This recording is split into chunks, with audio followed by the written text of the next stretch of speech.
Allen Homestead Museum 18th Century Tavern. We are here today to welcome and to give our talk, and we are here as a group to get together and see if we can continue our little excursions into all the history that we can muster.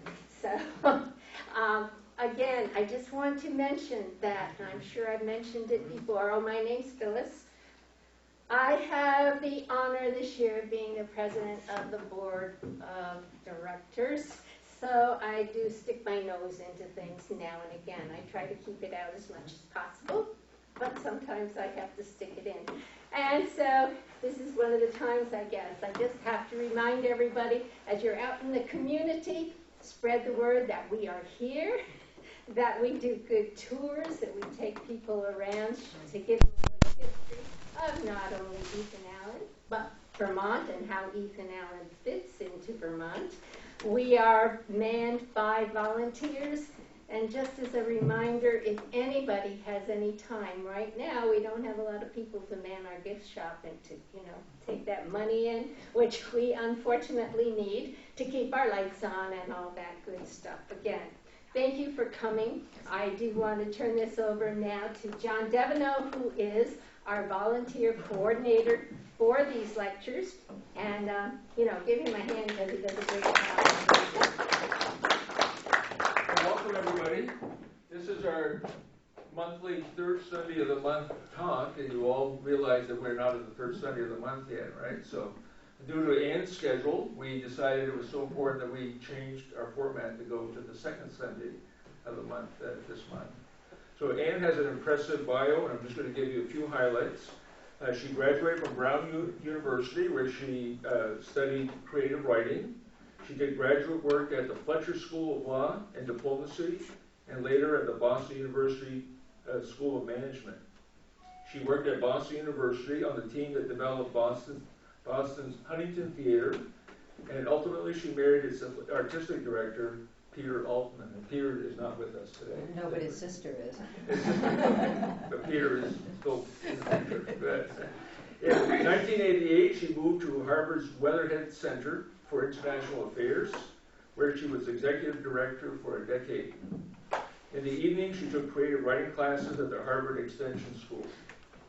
And in 1998, Anne became the executive director of the Bostonian Society with a vision to develop a major history center for the city. Maybe you'd like to work with us alongside too. She continued to lead the Boston Museum project, which split from the Bostonian Society in 2008. At that point, she began her work on the letters from Erastus, why we are all here today. And she now lives in Jamaica Plains with her husband and spends her time writing and painting. And it's a great pleasure to have you with us today, Anne. So.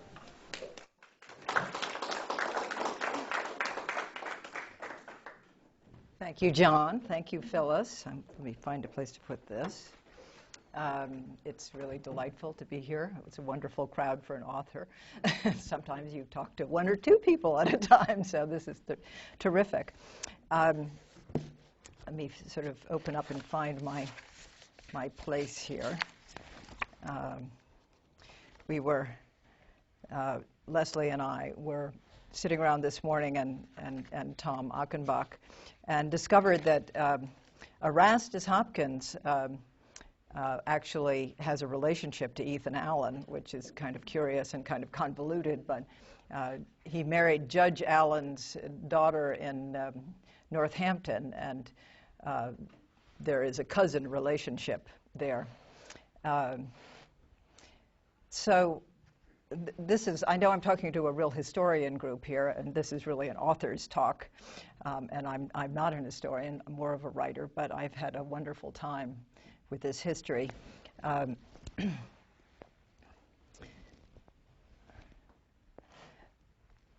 had a very hard time describing this book, and finally a friend of mine explained to me that there is a name for this genre, which is a hybrid memoir.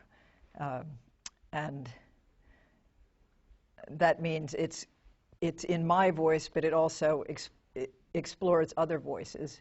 And there are three voices in this in this book, and I'm going to introduce you to each of them as I read. To give you a little background, when I was working on this project to start a history museum for the city of Boston, I went to a conference at the Mass Historical Society. It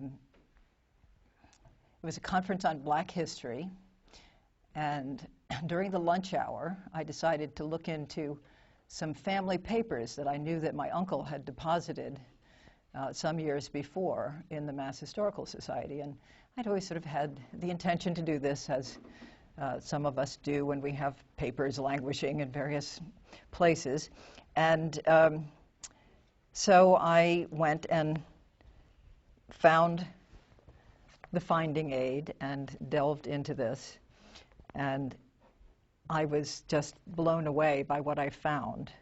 On that first visit, I found these little notes from children to each other. Dear Nettie, howdy do? Grandma's at our house. I am at school. When I was coming, I saw the cunningest little thing ever. First, I saw some soldiers. Then I saw some firemen pulling a fire engine. And then came a man driving it. And then on the wagon, there was Tom Thumb's carriage, the sweetest little thing you ever saw. The horses were not so big as your rocking horse. I want to say more, but there is not room. Mally. My grandfather, Kendall, had a sister named Malville. This one must have been a generation earlier. Such a strange big name for this little hand to carry. A folded piece of stationery with a stamp saying, Merchant's Line, Baines Telegraph Office, 76 State Street, Boston, April 3, 1852. Turns out to be a letter from Erastus Hopkins to his daughter Nettie on her 4th birthday. I see Swinton, Caro, Lottie, and Johnny all sitting in Mama's lap with Annie close alongside. See if you can't cuddle up close and make room for her too. Try now. Snuggle up. My heart aches. There are so many little folks in it. I wonder if I can take care of them all. Tell Mama I wish I could be one of her babies and feel the comfort which you feel when you hug her up so nicely. Kiss Mama and the whole lapful for me, your dear father. And then a little penciled note in a child's hand from New York. Dear Nettie, I'm so sorry that little Johnny is dead and that you have been so sick, and I hope that Lottie will get well. Where do they bury little Johnny? In the graveyard or the garden? I think that he has gone to heaven and that he would be a great deal happier than he ever was. I hope that we shall all be good and go there too. Your affectionate cousin, Willie Smith. I just was blown away by these letters. I feel myself dropping into a rabbit hole, a small fist pressing into my chest. Each little note calls up an intimate lost world. I am almost suffocated by a wave of longing to know these people, to see and touch the landmarks of their lives. So that was my first encounter, and I was quite determined to figure out how to get back to this archive. So the next thing, I go, this is chapter 2, a little message freighted with an untold weight of love. I manage a return visit to the library only because they decide to extend their hours one evening a week. This time I ask for box 5, even though I haven't finished box 4. I have an urgent need to figure out who is living in these boxes. It feels like an almost insurmountable task. The handwriting makes my jaw ache. By box 5, Nettie is 12, her handwriting full of ink blots and emotion. I can almost see her hormones surging on the page in the big round swirls that shift from a forward to a backward slant. Her mother, Charlotte, has tiny, spidery writing, done with the finest point pen, a torture to read. All the M's are upside down and the letter I, a giant ampersand. Nettie's father, Erastus, has the steadiest hand, but always with little patches faint upon the page. Then I come to 2 letters that I have no trouble at all reading. The library is almost entirely dark, but for my green-shaded lamp. I plummet back down the rabbit hole into another century, another spiritual realm. Northampton, June 1, 1862.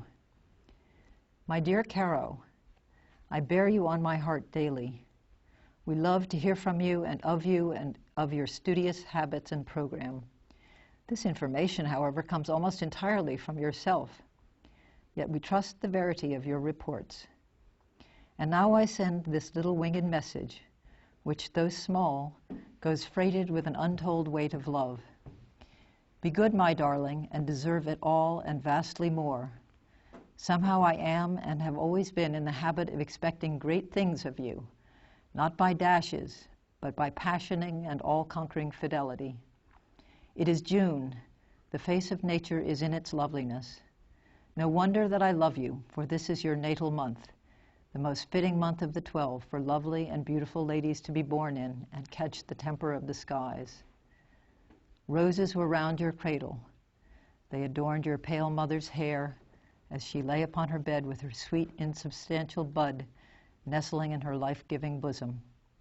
That bosom was the sweetest, safest place you were ever in, and will always be the sweetest and the safest until you pass to the bosom of your Heavenly Father. Your loving father, Erastus Hopkins. And then this letter, written, I realized much later, when Nettie had just battled a potentially fatal childhood disease. Northampton, December 14, 1862. My dear Annette, set your heart upon heavenly things. Then you will always be young as the day and hour approaches when you are to enter upon a life of joy which will never fade away. Put your little heart there now. Call Christ to you and deposit the treasure in the palm of his outstretched hand, and call on him daily to lead you like a lamb to do his will, to be always gentle, pure, full of love, self-denial, to be delighted in the prosecution and attainment of knowledge and true wisdom. And when you think that in thought or feeling you have departed from the gentleness or purity of his sweet example, go and confess it and seek remedy in his strength and blessing. I want, my dear Nettie, to be his more than I want you to be mine. Your dear father, Erastus Hopkins. It was as if this man had written directly to me. Excuse me. Yes. Would you mind speaking louder? Oh, I'm sorry. Read to us. It's very difficult. I'm sorry. I will definitely try to.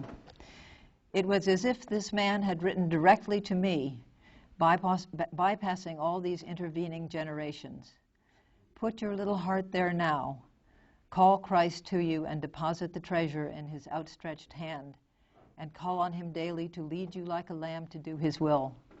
Why had I never heard mention of this great-grandfather with his sweet, commanding voice?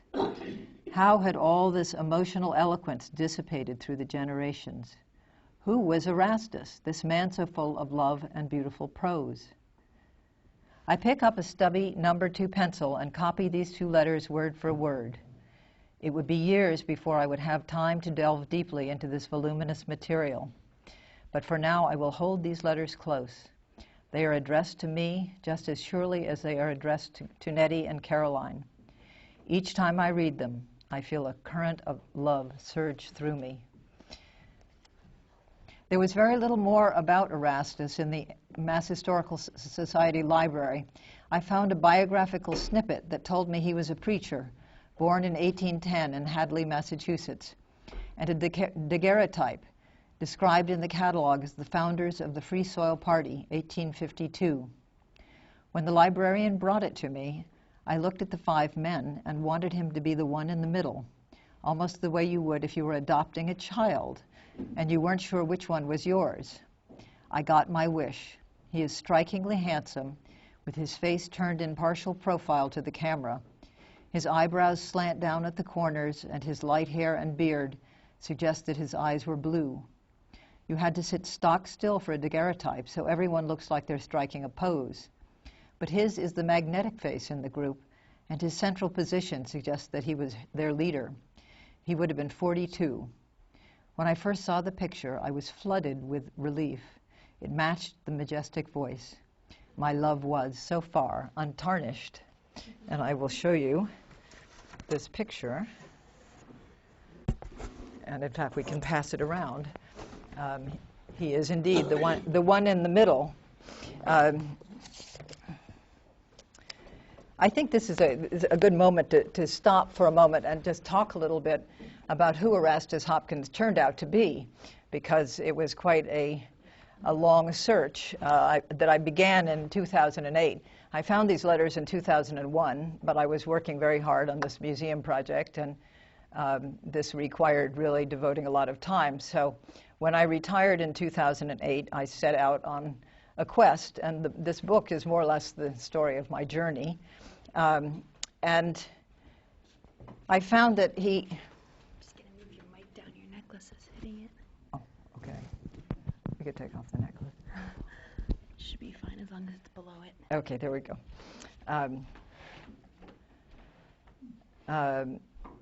So I discovered, essentially my process was I'd go on Google, I'd put in Erastus Hopkins, and every time I went into Google, something new would pop up, and I would sort of go off on that thread, and that thread would lead me to another thread. But I discovered that he had married into a slave-holding family in the South, which really shocked me because I had at that point figured out he was Esther Edwards' grandson. He was Jonathan Edwards' great-nephew. And this was, of course, a very big abolitionist family in New England. And so I was really stunned that he had married the daughter of the governor, Governor Bennett of South Carolina. This was the governor during the Denmark-Vesey uprising, if you know any South Carolina history. So that was indeed a very big slaveholding family. And he became a Presbyterian minister. That was also kind of odd. And I traced all this to this man Napier, who was in Northampton, where Erastus grew up. And Napier was this Sarah Bennett's uncle. So I theorized that he met Sarah Bennett in Northampton because there was a big connection between Northampton and Charleston, South Carolina. There were a lot of South Carolinians who came up to summer in Northampton because there was a lot of cholera in the summer in South Carolina. Anyway, he must have met Sarah in Northampton, fallen in love, and ended up marrying her. And then they had one son, and he lived off in the wilderness of South Carolina while she continued to live in splendor in Charleston. And then he got a parish in Troy, New York. And she, shortly after that, died. And he ended up going back home to Northampton and marrying the girl next door, who was, in fact, Judge Allen's daughter, probably this Ethan Allen relative. So that brought him back to North Carolina, and he gave up the ministry at that point. And he ended up being... Would you hold up the photo? Sure. These are the founders of the Free Soil Party, which is, he was originally a Whig, and then he became a founder of this Free Soil Party, which became the Republican Party of Lincoln. So, and he was a delegate to the convention that nominated Lincoln for president.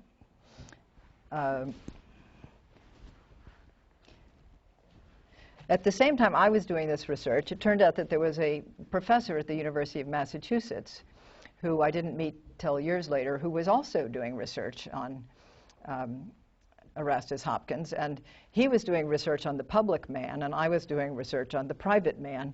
And so ultimately we got together and we were able to put together something of a whole, which was really delightful.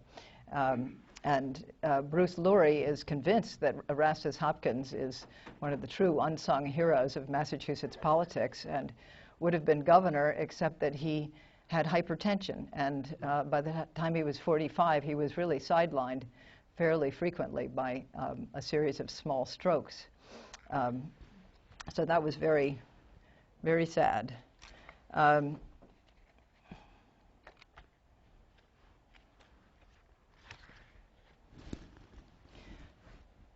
This is just giving you another bit of flavor from this book.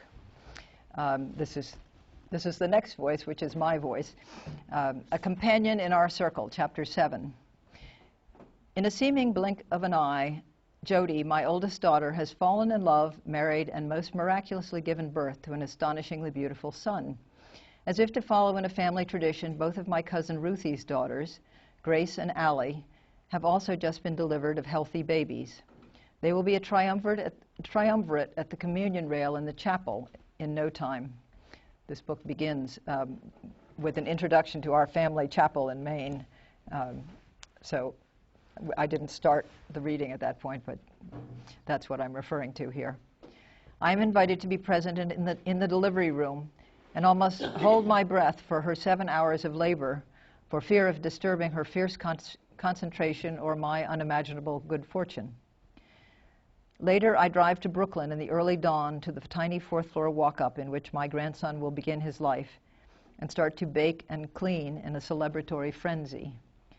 When his first grandchild, named for his first wife, Sarah, is born, Erastus writes a letter to Swint full of happy humor. He starts by saying, "The welfare of parents, their peace and happiness, is largely involved in the conduct of their children. Of this, your experience is to come. The dawn is even now." And this book is indeed a lot about the things we pass on to our children and the way our values come down, and the way the happiness of your least happy child determines your own happiness.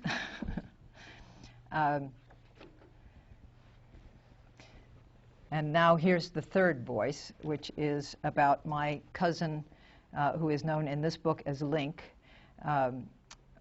My cousin is a schizophrenic.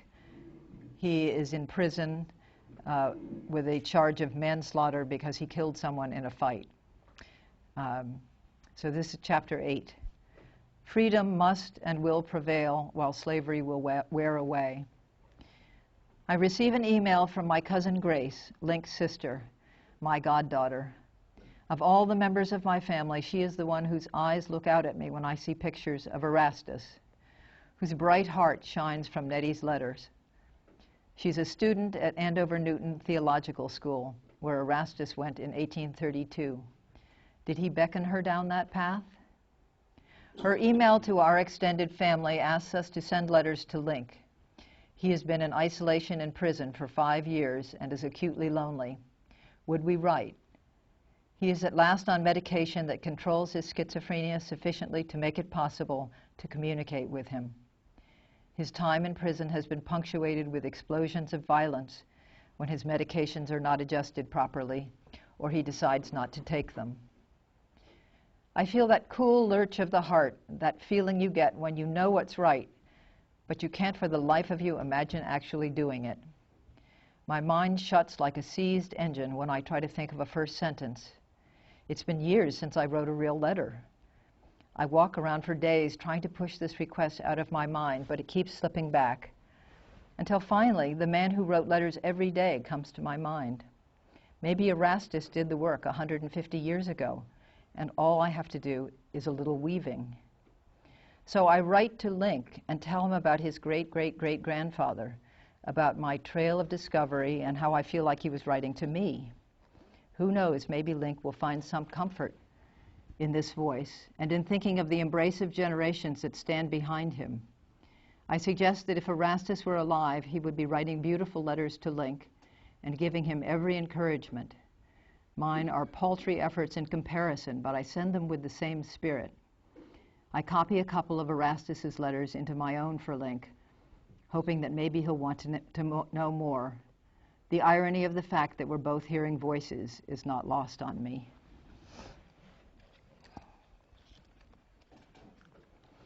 So this correspondence has continued to this day and has had a huge meaning for both of us. And I really shared with this very ill cousin in prison all of my findings and all of the letters, and he got deeply into it. And I had the joy of going down to North Carolina and taking him the book. Actually, I had to send it because prisons don't allow you to actually just hand things to people. You have to have it sent through Amazon to get it into the prison. But he was just thrilled with this book, and I think feels some sort of sense of real completion. And ironically, I've disguised his name in this book, but his initials are the same as Erastus's, which just was beyond wonderful to him. So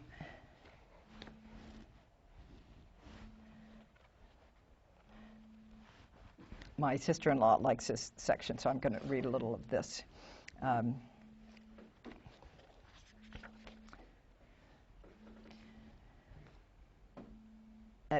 Another one of my journeys was down to Duke, where I discovered that Duke held Erastus's son's papers, William Swinton Bennett Hopkins, because Duke had bought them because he was regarded as part of a family that was split by the Civil War, because he was born in South Carolina of a South Carolinian mother, and his family was actually very prominent there.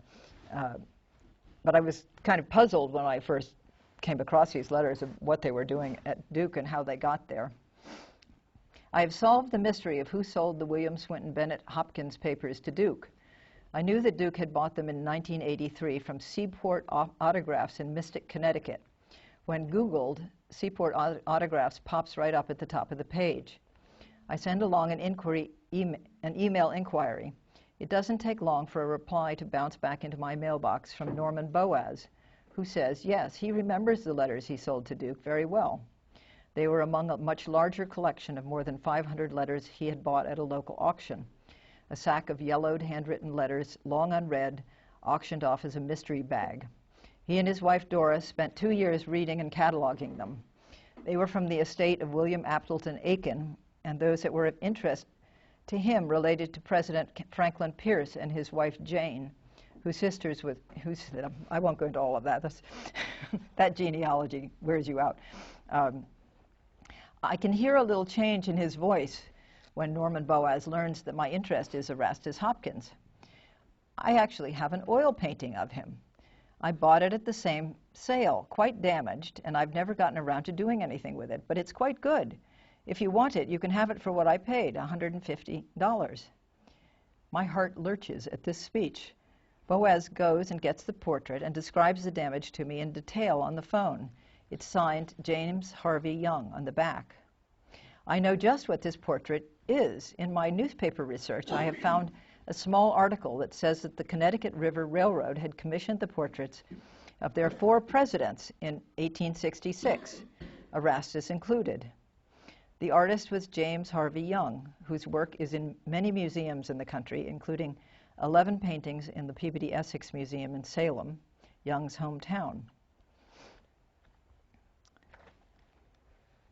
I drive down to Mystic on a beautiful fall afternoon and find my way into a secluded community in a vast marsh near the Connecticut coast.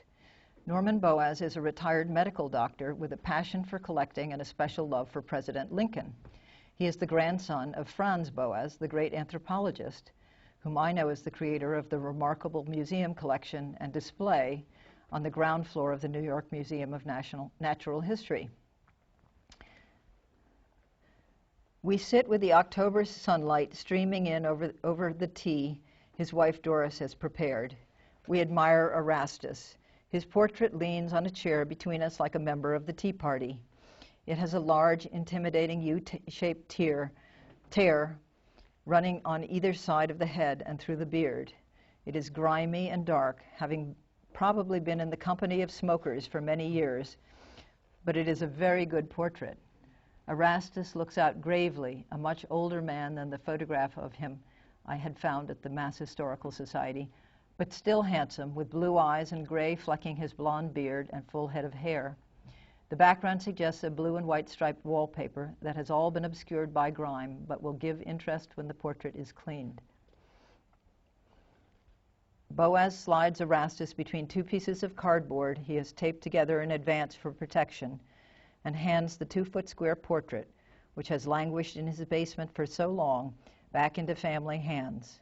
As I drive to Boston, the ochre light turns into a pink dusk, and then darkness. The steady gaze of my fellow passenger behind me is the other beam in the evening. Erastus has my back. And I have a picture of that as well. Where's my Erastus portrait? Did it end up out there? Oh, no, here it is. Here it is, all restored, and he hangs in my dining room. And every member of my family comes and says, "Oh, he looks like Sam," which he does, right? It's really is kind of an uncanny likeness of a number of people in our family.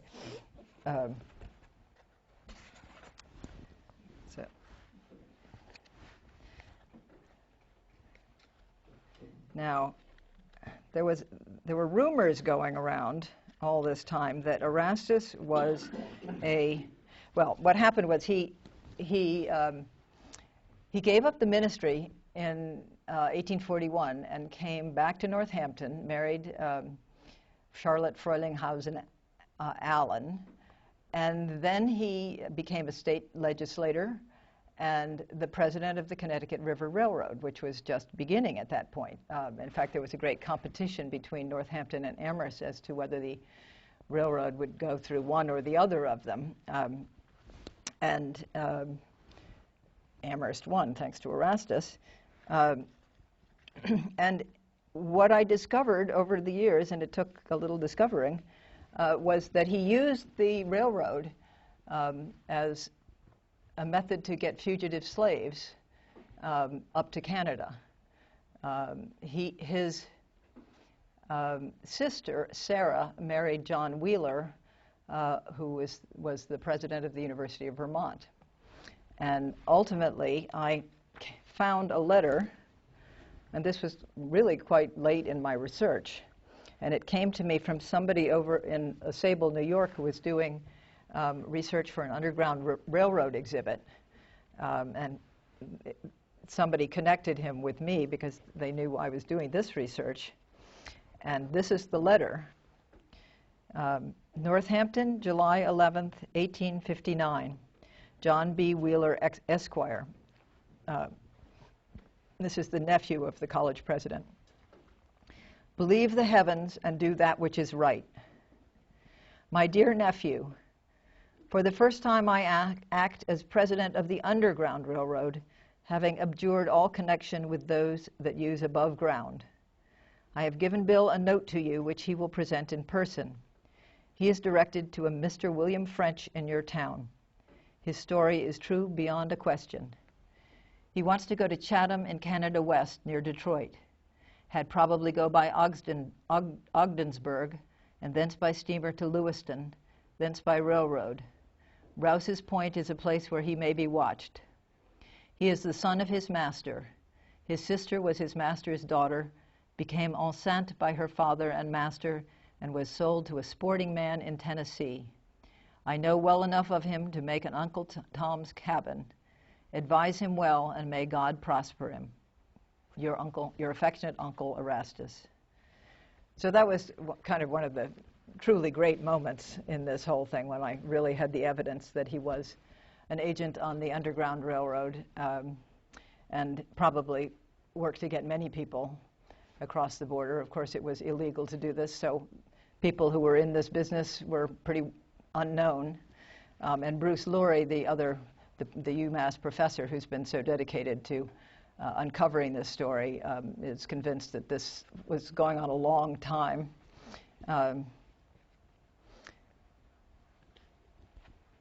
The sad part of the story, in a way, is that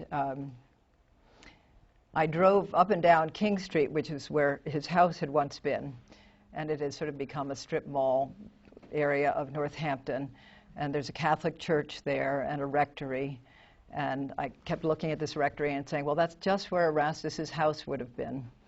And one day, the local town historian, Steve Strymer, sent me an email and said, "You won't believe it, but I've just figured out that the Catholic rectory is Erastus's house. This is the real house, and they took off the veranda and they clad it in 1950 brick. And even though it looks like a 1950s house, it's the real house, but it's slated for a demolition order." And so a big committee of the town formed to try and save it, which ultimately they didn't, but they did dismantle it, and it's in somebody's barn. And I did have a chance to go through it. And up in the third floor, there was this little tiny room that was undoubtedly where they kept fugitive slaves. It was really quite moving to go through that.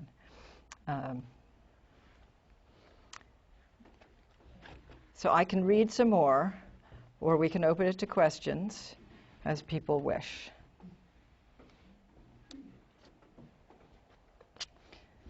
I have one other passage here I could read that I think is interesting. In my travels to Amherst and Northampton, I have visited other family graves in addition to the Hopkins family. My great-grandfather, Nettie's husband, is buried in the Wildwood Cemetery next to the Dickinson plot. Emily Dickinson's parents were slightly older than Charlotte and Erastus, and they knew each other well. Emily would have been 18 when Willie died. That was Erastus's youngest son. And his death would have surely moved her.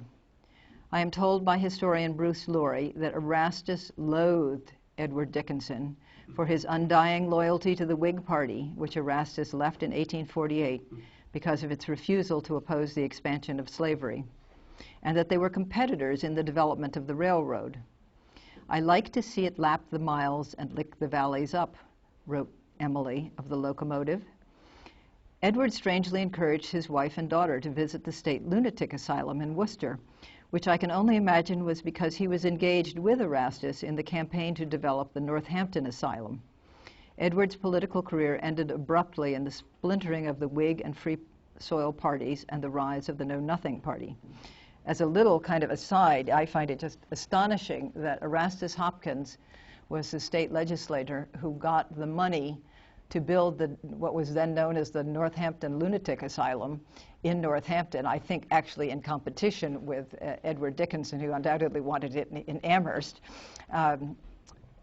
And the idea that this was in response to Dorothea Dix going before the state legislature and saying it's just criminal what we are doing to our mentally ill to keep them in prisons.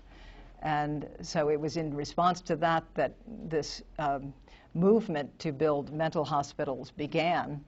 And here's Erastus's great-great-great-grandson in prison with schizophrenia. So it's like one of those little ironies that kept kind of coming around as I wrote this book. Emily Dickinson was steeped in the same fervent religious culture that emanates from Erastus's letters to his own daughters. She was the object of many prayer circles hoping for her salvation, her surrender to God. She had a brief moment in her early teens when she felt that comfortable conversational presence of the Lord, but then she lost it.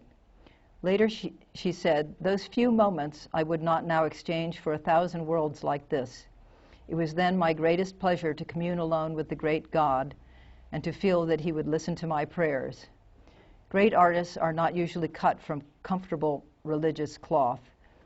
They are born of struggle, and her poems are full of entirely original and personal spiritual life. The hiddenness of herself and her poetry, sewn up by her own careful hand in booklets and secreted away, seems almost like a game awaiting discovery. She played with it. "I am nobody. Who are you? Are you nobody too?"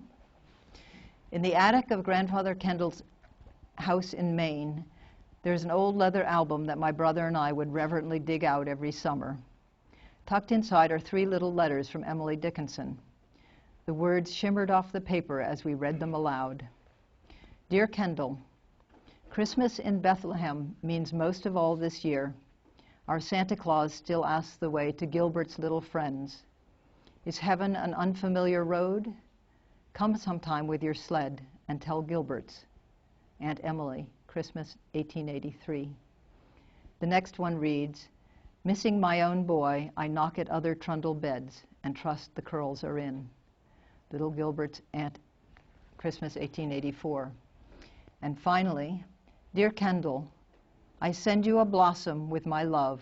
Spend it as you will. The woods are too deep for your little feet to grope for evergreen. Your friend Emily, Christmas 1885. Kendall was Nettie's little boy, Nettie who was born the week that Willie died. Her son was my grandfather, and his best boyhood friend was Emily Dickinson's beloved nephew, Gilbert. He lived in the Evergreens, the house next door to Emily's homestead, and a short run through the woods to Kendall's house.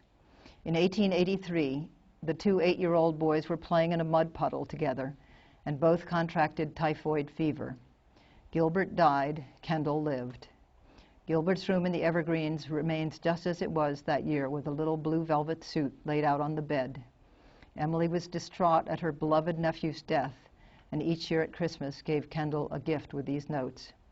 Is heaven an unfamiliar road? Emily's poetry and these delicate notes hold that void so tenderly. No other voice has ever quite achieved it.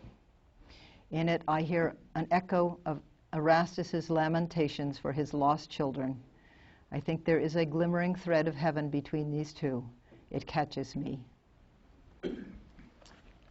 So I think I'll stop reading there and open it up to questions. This is clearly a book that meanders all over the map and has many things going on in it. But I had a lot of fun doing this historical research. And can you speak a little bit about the process of doing research? You said you found the letters somewhat accidentally? Yes, I knew that we had all these family letters.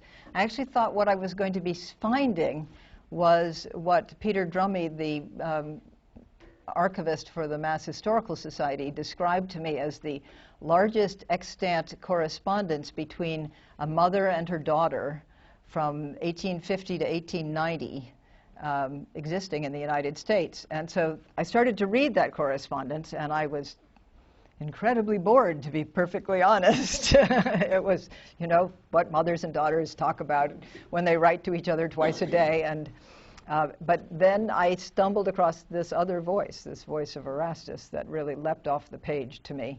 And that's kind of where I got started. And it was kind of like pulling threads. Google fascinated me because it never came up with the same thing. You'd Google something one day, and the next day it would come up with something entirely different. So I followed those threads down to Charleston and to Duke. At one point, I discovered that there's a mountain over in the Adirondacks named for him, which is Mount Hopkins. It's over in Osable County. That sort of fascinated me. And there may be people in this audience who could shed light on this. I know that he loved the Adirondacks. Many of his letters were written from the Adirondacks. And I'm sort of wondering if there was an Underground Railroad connection, if he had a series of people that he had relationships with there. I just don't have enough information to put that together. But I have a feeling, I wouldn't be surprised if he knew John Brown. It's just hard to know. There's not a lot of, there's a surprisingly small amount of information about the public man, considering that he was a very important person in Massachusetts and a state legislator for 8 terms, I think. So you said he was quite ill by the time he was in his 40s? Yes. So what was his kind of career path? So he was in the legislature, and then what did he do, and then when did he die? Well, he was a businessman. He was the president of the railroad. He served 8 terms, not consecutively, in the Mass legislature. He was very involved in the Free Soil Party.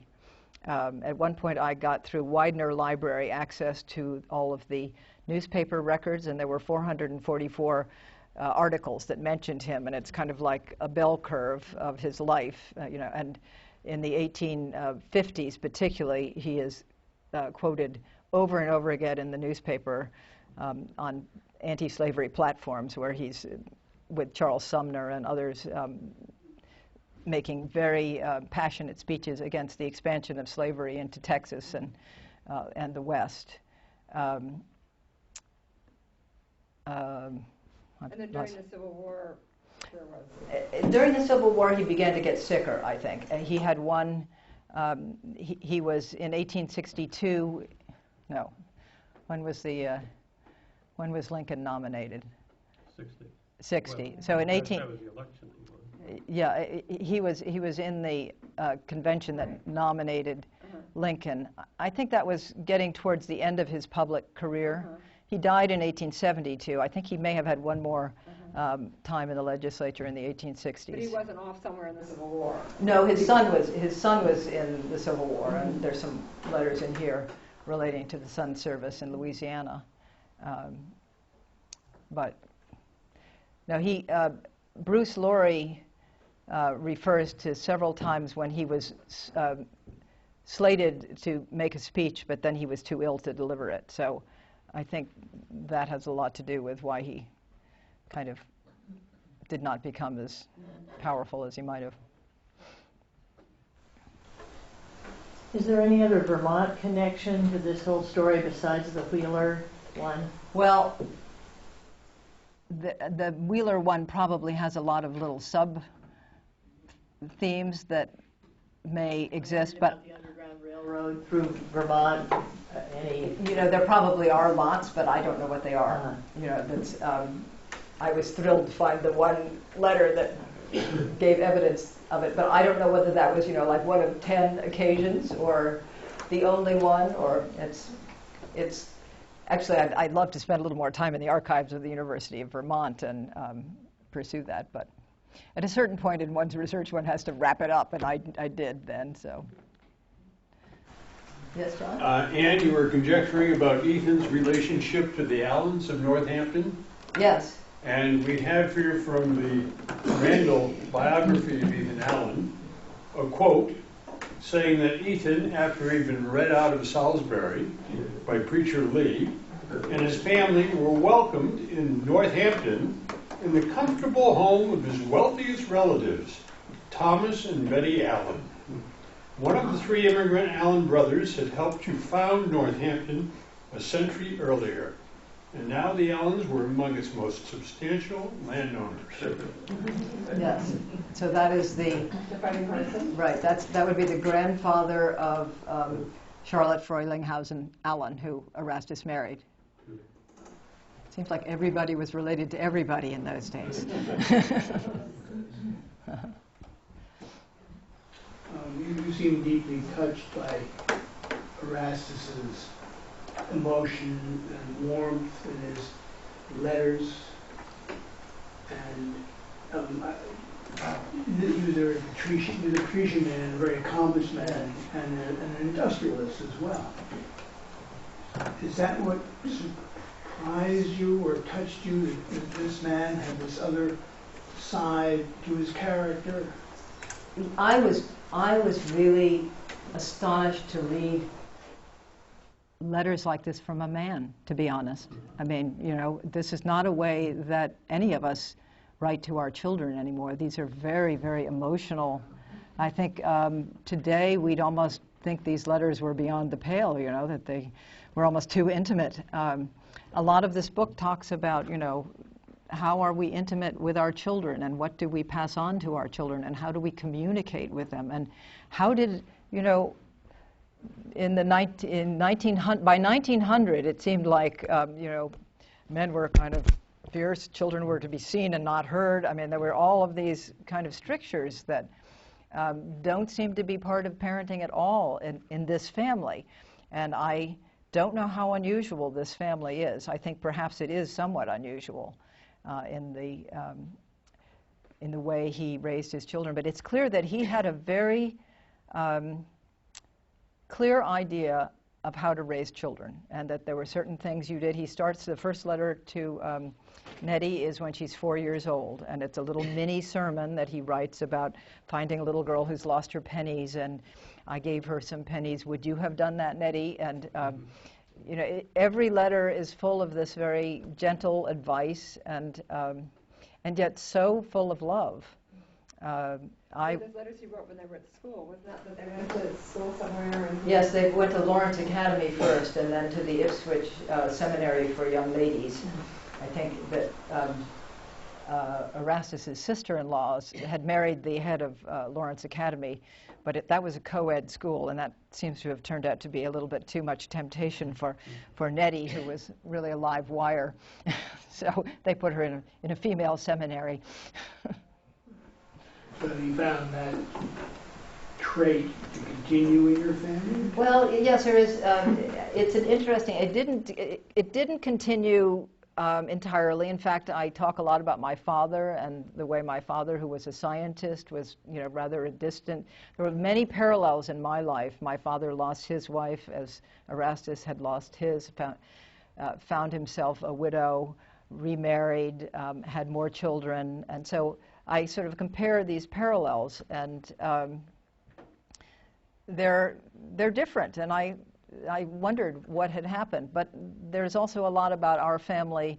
We have a family compound in Maine where 70 of us have shares and share a compound that includes a family chapel, and a lot of the book takes place in Maine, and I speculate on, well, maybe part of the reason that we can get along as a family is because we have these underlying values that have come down to us in some way. And I think most of the people who have read the book in the family sort of think maybe there's some truth in that, because it is very unusual, this family that gets along with each other so well. It's interesting, I thought when I finished this book that this was a book that would be chiefly of interest to women, because I sort of thought that the emotional qualities of this man might appeal more to women. But what I've found is that a lot of men have really responded to this book as a father's book. This is a book about a father who really suffered terrible loss of his children, terrible grief, and yet kind of got through it, and that interested me, that it was responded to in that way. I mean, the theme of children dying kind of comes to Yes, a lot. right. Yes, right. Their little boy that died. Right. Yeah, the mortality rate of children in those days was just heartbreaking.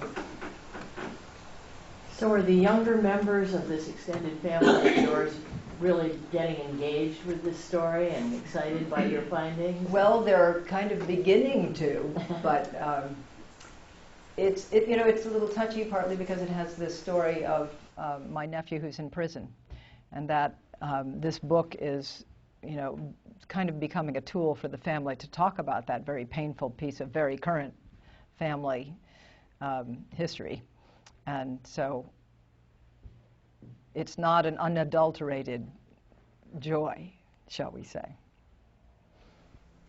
But I think this is a book that will have meaning for my family for a few generations to come. Yes, I'm one of the family, and we all read it this summer. I don't think there's one person that didn't read it. That's and great. it's a beautiful book, and I think mostly it was wonderful to read. I learned so much about the family. It's not my family I'm married in. And I can't wait for my boys to be old enough and to have this treasure. Yeah. So I think it's almost unadulterated joy. I would disagree. I'll mention an irrelevant coincidence. Norman Boaz was our physician for some years. Really? Oh, that's amazing. A wonderful guy. Really, isn't that amazing? That's great. He is a wonderful guy. And we want to thank you so much for coming out today and including us on your travels around Well, here. thank you so much for having me. It's been a pleasure having you and sharing such a lovely family story with us. It's really great. Thank you. And we would like you to Thank take you. these little things.